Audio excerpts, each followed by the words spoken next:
Hello friends and welcome to the Hindu editorial analysis for 14th of November 2023। तो शुरू करते हैं आज का एडिटोरियल का discussion. First editorial is growth dichotomy, slow down in industrial output growth shows low consumer confidence.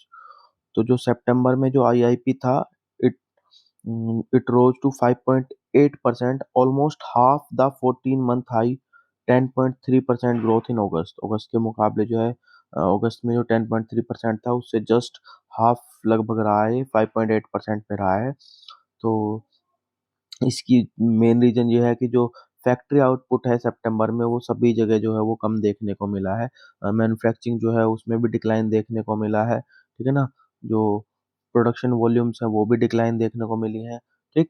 और इसमें author ने ये भी बोला कि what is more worrying is that 12 sectors recorded a sequential decline in output this सितंबर।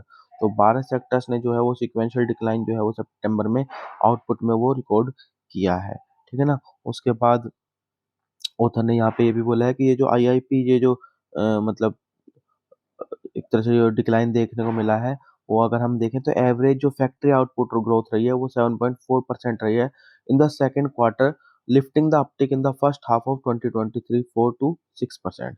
बाकी जो ये IIP it indicates an asymmetry in the economy and a fresh fog lies in the road ahead। तो आगे के time के लिए थोड़ा सा ये जरूर चैलेंजिंग रहने वाला है कि क्या यही चलेगा, तो हम अगर मतलब डिक्लाइन ही रहा तो आगे चैलेंजिंग हो सकता है। आगे देखते हैं नॉकआउट ब्लोज। तो India has so far played its part as favourite in the cricket world cup. तो इंडिया जो है सेमीफाइनल में पहुंच चुका है, ये तो हमको पता ही है। The man in blue have batted with elan and bowled with zest, they rode smooth in all their contests to top the league phase with 18 points। लेकिन ऑथर ने यहाँ पे ये बोला है कि अभी लेकिन ये जरूरी नहीं है, सेमीफाइनल का हर्डल अभी जो है वो क्लियर करना है, उसके बाद फाइनल का भी हर्डल क्लियर करना है, तब जाके जो है होगा।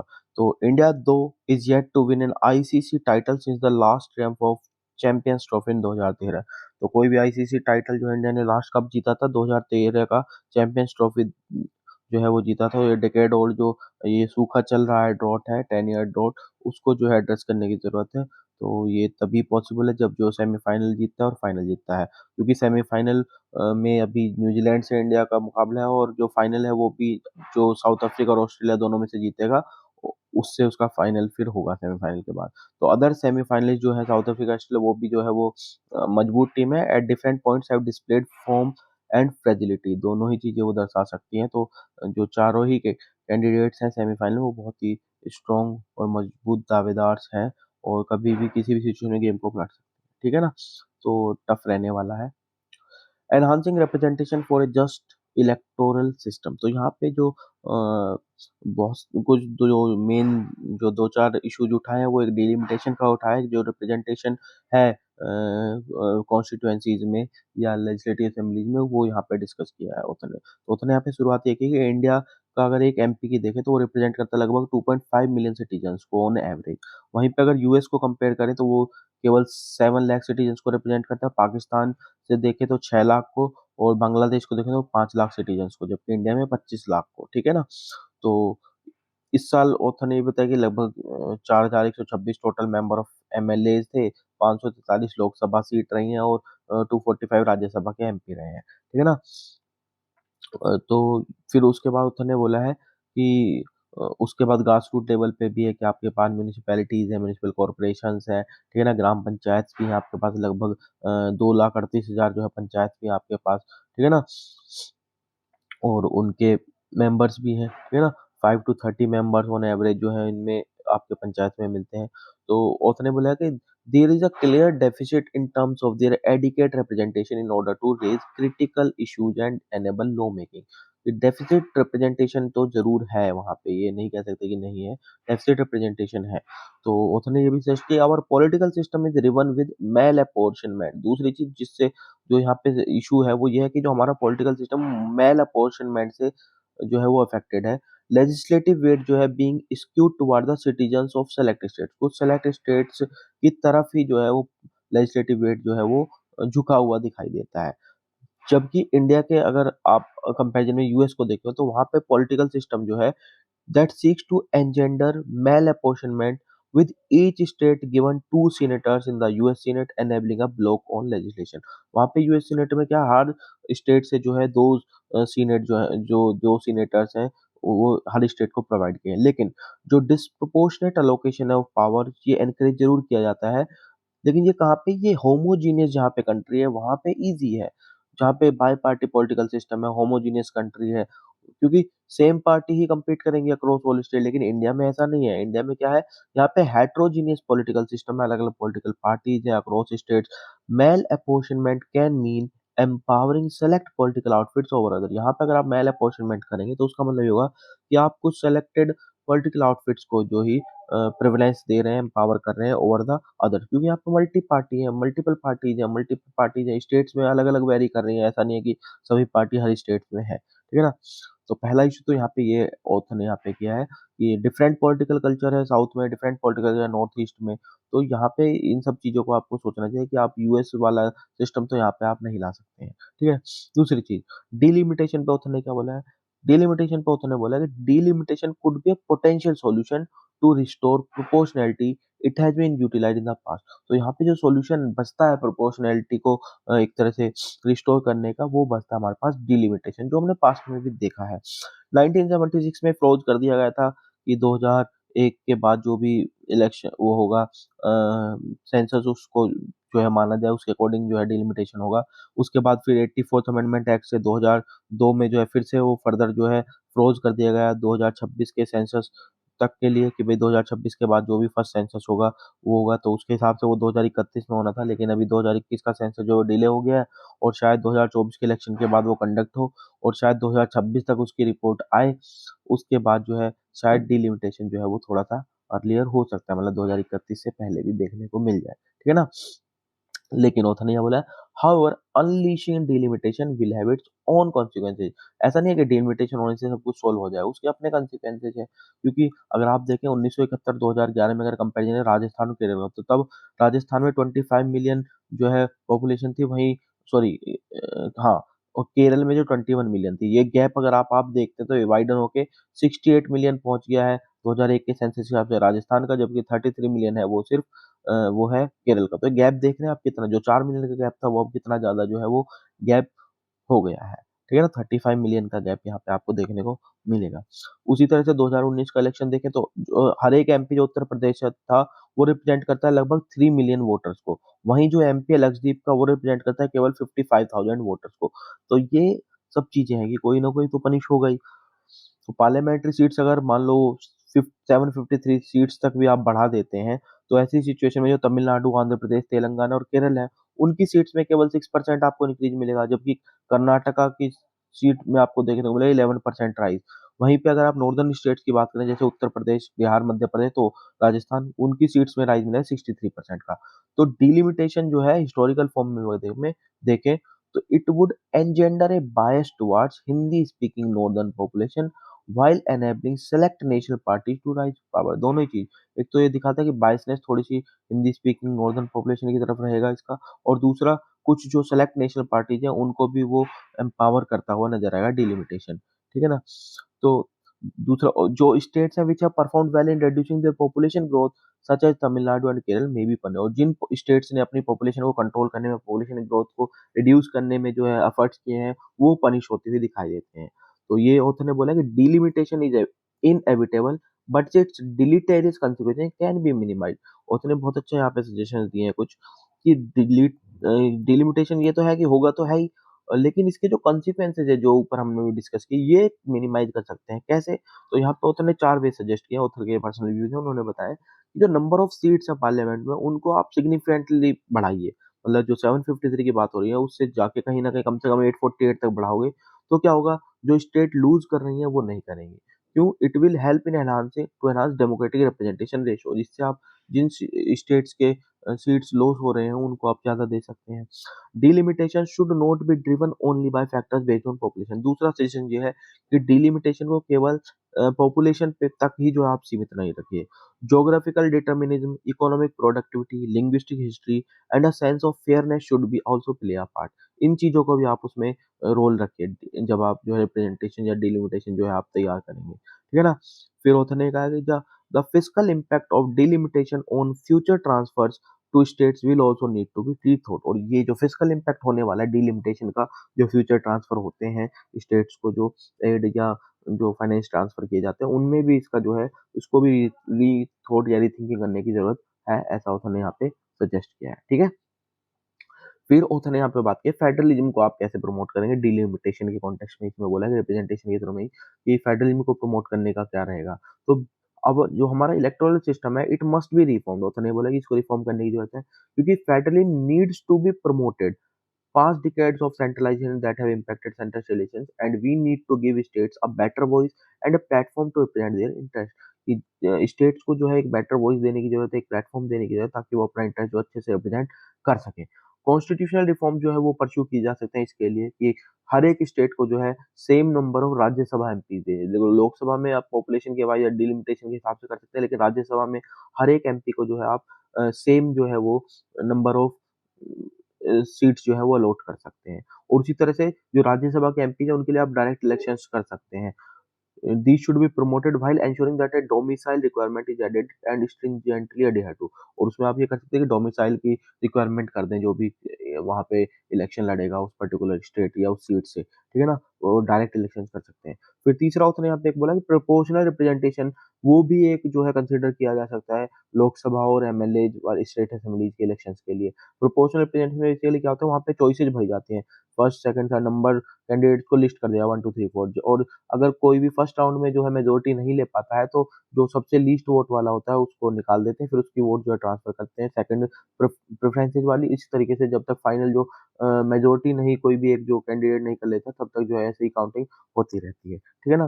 फिर उसने यहाँ पे क्या है कि फ्रांस को भी यहाँ पे रेफर किया, वहाँ पे डबल बैलेट सिस्टम होता है, डबल बैलेट सिस्टम वहाँ पे कंडक्ट किया था नेशनल असेंबली में। बेसिकली क्या होता है, फर्स्ट राउंड में अगर कोई कैंडिडेट जो है मेजोरिटी नहीं ले पाता है तो जो सिर्फ वो कैंडिडेट छोड़ते हैं जिनके पास 1/8 जो है टोटल वोट जो है प्रायर राउंड में थे उनको, और उसके बाद सेकंड राउंड की वोटिंग होती है, ठीक है ना। ये जो इंडिया का first pass the post system है, इट में इंश्योर क्विकर इलेक्शन रिजल्ट। बेशक रिजल्ट बहुत जल्दी आ जाते हैं इसमें, लेकिन it doesn't ensure that a legislator often represents a constituency without a majority of votes। लेकिन कई बार ये भी होता है कि बिना मेजोरिटी ऑफ वोट्स के भी वो जो है कॉन्स्टिट्यूएंसी को रिप्रेजेंट कर रहा होता है, तो ये थोड़ा सा इसमें कमी है, ठीक है ना।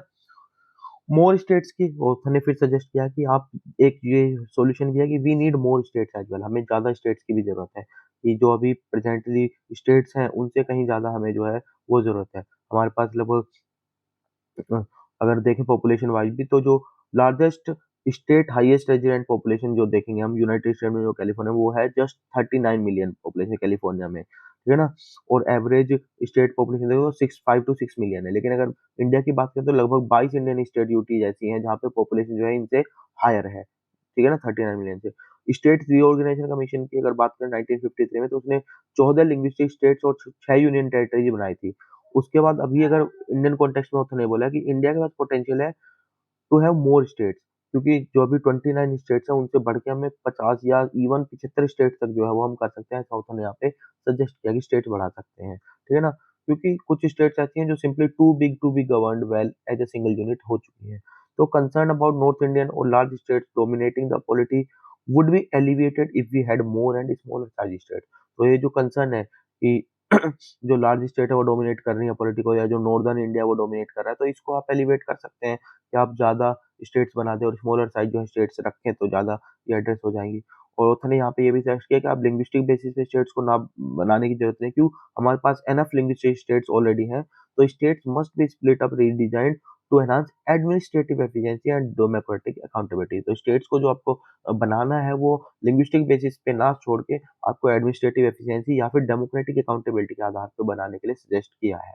तो फिर ऑथर ने अर्बन उसमें सेटलमेंट्स के रिगार्डिंग बोला है कि हमारे पास लगभग 8000 प्लस जो है अर्बन सेटलमेंट्स हैं, लेकिन जो नंबर ऑफ मेयर्स हैं it remains in the low hundreds, केवल हंड्रेड्स में ही हमारे पास जो है मेयर्स हैं।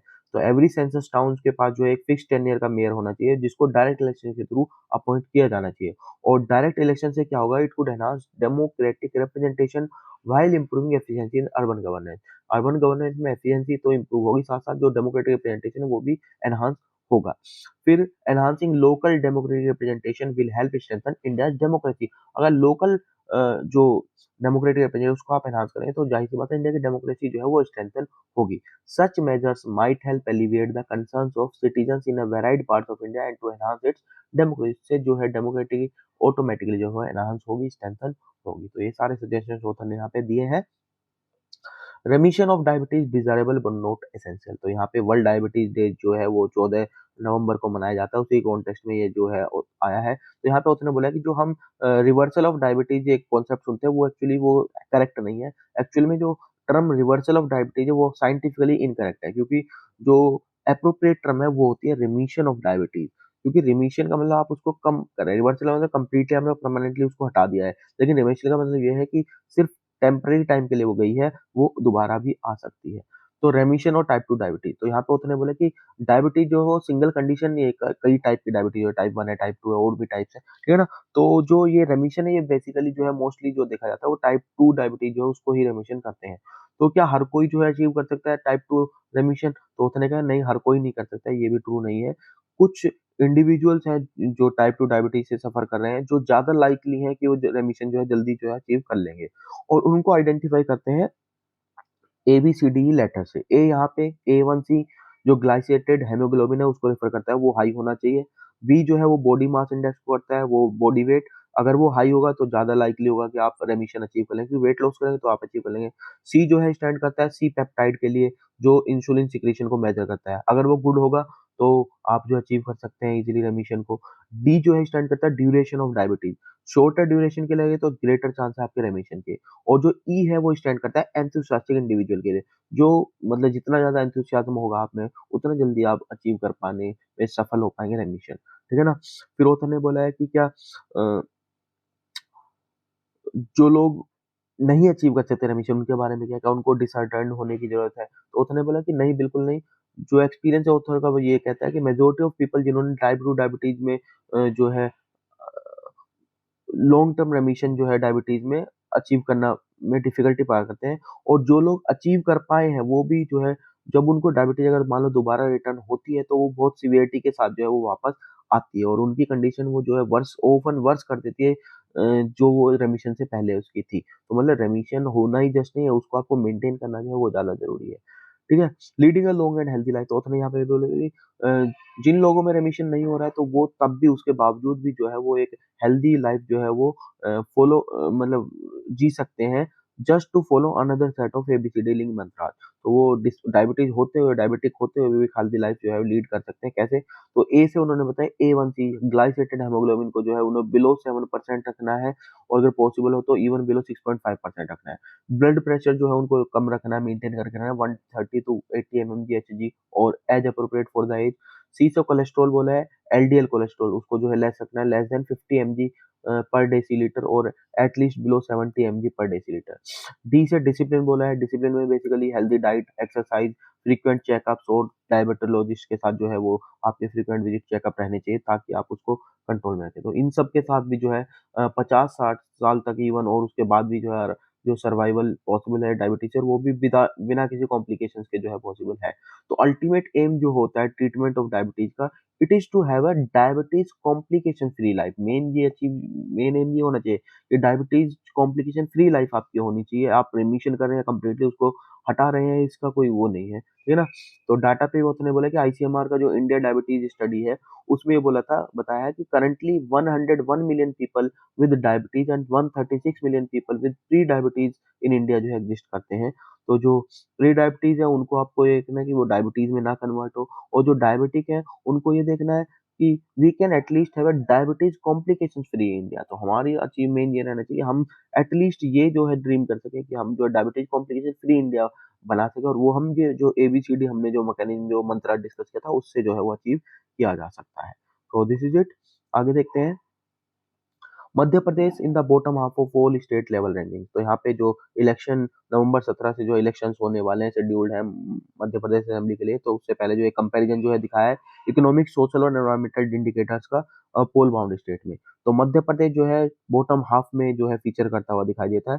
सोशल इंडिकेटर्स में उन्होंने यहाँ पे सबसे पहले दिखाया है कि अगर सोशल इंडिकेटर में देखो मध्य प्रदेश में 35.7% जो स्टैंडर्ड चिल्ड्रन है लो हाइट फॉर एज बोलते हैं इसको, 2019-21 में, और ये इसकी रैंक थी 25 आउट ऑफ 30 स्टेट। वहीं बेस्ट परफॉर्मिंग स्टेट जो थी वो केरल थी 23.4%, पंजाब 24.5% और तमिलनाडु 25%। मध्य प्रदेश जो है रैंकिंग वो इम्प्रूव हुई जस्ट वन स्पोर्ट इन 2019 की फ्रॉम 2015-16। 15-16 के कंपैरिजन में 2019 में जस्ट वन स्पोर्ट जो है रैंकिंग में इम्प्रूवमेंट दिखा है। तब 26 पे थी, अब 25 पे है। Across most social indicators there has been no notable improvement in the last few years. पिछले कुछ सालों में जो है आपको नोटेबल इंप्रूवमेंट नहीं दिखेगा ज्यादातर सोशल इंडिकेटर्स में। जो शेयर है गर्ल्स का या वुमेन्स का जो स्कूल अटेंड करती हैं वो 64% था 2015-16 में और इम्प्रूव हुआ है 67.5% 2019-21 में। जो शेयर है अंडरवेट चिल्ड्रन का लो वेट फॉर एज है वो भी इम्प्रूव हुआ है मार्जिनली फ्रॉम 42.8% टू 33% जो है ये भी इम्प्रूवमेंट दिखा है। जो इन्फेंट मोर्टेलिटी रेट है वो स्मॉल इम्प्रूवमेंट उसमें दिखा है 51.2 थी वो 41.3 हो गई है। स्टेट्स की रैंकिंग जो पैरामीटर में रही अंडरवेट चिल्ड्रन वो इम्प्रूव हुई है बाय 2 स्पोर्ट्स। पहले 28वें रैंक पे थी अब 26वीं रैंक पे है। और जो इन्फेंट मोर्टेलिटी की रैंक में पैरामीटर वहां पे भी वो 1 स्पोर्ट हुए पहले 28 पे थी अब वो है 27 पे पहुंच गई है रैंकिंग में। ठीक है ना। कंपैरिजन विद डाटा फ्रॉम 2005-6 से अगर आप कंपैरिजन करते हैं तो ये शो करता है कि ranking hardly improve since ranking में ऐसा कोई ज्यादा इम्प्रूवमेंट जो है दिखाई देता नहीं है। 2005-6 में स्टेट जो रैंक बॉटम पे थी list in the share of wasted children की लिस्ट में और अंडरवेट चिल्ड्रन दोनों में ही। इंफीरियर सोशल रैंकिंग के चलते हुए जो मध्य प्रदेश की रैंक ह्यूमन डेवलपमेंट इंडेक्स में है वो भी पुअर रही थी 1990 में और 2021 में भी। ठीक है ना। 1990 में जो एसजीआई रैंकिंग थी वो 26 थी आउट ऑफ 30 स्टेट्स और ये घट के 27 हो गई है 2021 में। ठीक है ना। इकोनॉमिक परफॉर्मेंस में देखें तो it is among the worst in the country दिखाई देती है। रैंकिंग वर्शन हुई है बिटवीन 1993-94 एंड 2021-22। 1993-94 में जो स्टेट की रैंक थी वो थी 19 out of 27 state per capita net state domestic product में। वहीं पे जो ये रैंकिंग है वो डिक्लाइन कर जाती है दो स्पोर्ट से 2020 और 21-22 में। फिर मैन्युफैक्चरिंग सेक्टर में देखें तो it employed around 7% of the states workforce और जो सेक्टर का शेयर है टोटल जीवीए में वो है अबाउट 9%। स्टेट की रैंकिंग जो है वो बॉटम हाफ पे आती है टेबल में दोनों ही मेजर्स में। एजुकेशनल इंडिकेटर्स में देखें तो मध्य प्रदेश की रैंक जो है ओवर 20 ऑफ द 30 स्टेट जो है वो दिखती है इंडिकेटर्स में जैसे कि एनरोलमेंट है एलिमेंट्री एजुकेशन में हायर सेकेंडरी और कॉलेज लेवल एजुकेशन में। ग्रोथ एनरोलमेंट रेशियो जो है वो हायर एजुकेशन में है केवल 21.5%। स्टेट जो है कंट्री के इकोनॉमिक परफॉर्मेंस में लैग बिहाइंड करे लेकिन एनवायरमेंटल रिलेटेड इंडिकेटर में थोड़ा सा बेटर परफॉर्मेंस दिखता है। जो स्टेट है generated a relatively lower amount of hazardous and plastic waste and featured at the top half of the state list. State की जो लिस्ट है उसके टॉप हाफ में जो है लिस्ट करती है एनवायरमेंटल इंडिकेटर्स में। तो ये सारे के सारे इंडिकेटर्स हैं। आप एक बार इनसे गो थ्रू करेंगे एक नज़र मार लेंगे। ठीक है ना। तो आपको ये हो जाएगा चाहे तो स्क्रीनशॉट भी ले सकते हैं और आप एक नज़र भी मार सकते हैं। ठीक है। चलिए आगे देखते हैं। Community rights and forest conservation. तो what is forest conservation amendment act 2023 और जो 31 मेंबर की जॉइंट पार्लियामेंट्री कमेटी है उसने डिसाइड किया था with respect to the amendment will tabled in parliament. और जो सेंटर और स्टेट गवर्नमेंट है they insisted on right to convert forest land for non forest purpose. तो यहाँ पे जिस्ट में उन्होंने बताया कि जो फॉरेस्ट कंजर्वेशन अमेंडमेंट एक्ट 2023 का था it aims to determine how forest can be utilised for economic gain and the manner in which it seeks to achieve this goal is outlined in the legislation। ये basically इस legislation में बताया गया है कि किस तरीके से जो है आप फॉरेस्ट को जो है यूटिलाइज करेंगे इकोनॉमिक कन्वर्ट कमर्शियल पर्पज के लिए और क्या मैनर रहने वाला है जिसमें आपको ये गोल जो है अचीव करना है ये सारा बताया।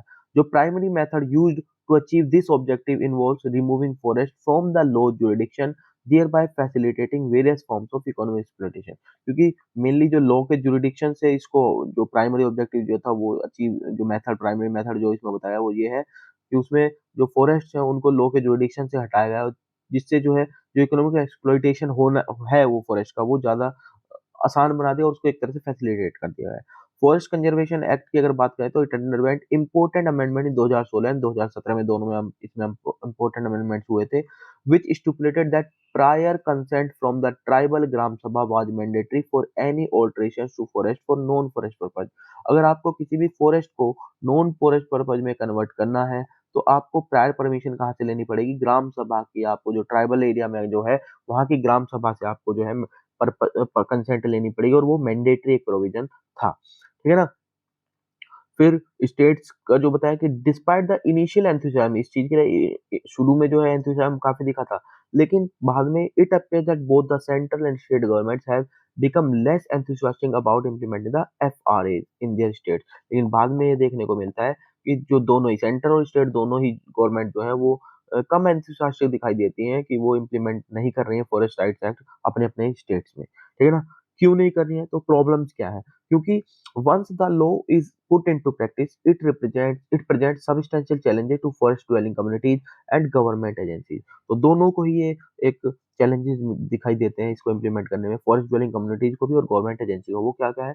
जो कॉन्सेप्ट है एफोरेस्टेशन का, which offers considerable financial incentives to private individuals and institutions for afforestation projects, fundamentally clashes with the idea of forest governance। Fundamental clashes का हो जाता है फॉरेस्ट गवर्नेंस के साथ। दूसरा, it contradict the concept of decentralised forest governance as forest in the country fall under the concurrent list. क्योंकि forest जो हमारे किस लिस्ट में आते हैं, वो हमारे कॉन्करेंट लिस्ट में आते हैं। तो जो डिसेंट्रलाइज्ड फॉरेस्ट गवर्नेंस का कॉन्सेप्ट है उसके साथ इसका कॉन्ट्राडिक्शन हो जाता है। तीसरा उन्होंने बताया कि defining strategic linear projects becomes exceptionally complex and वेग।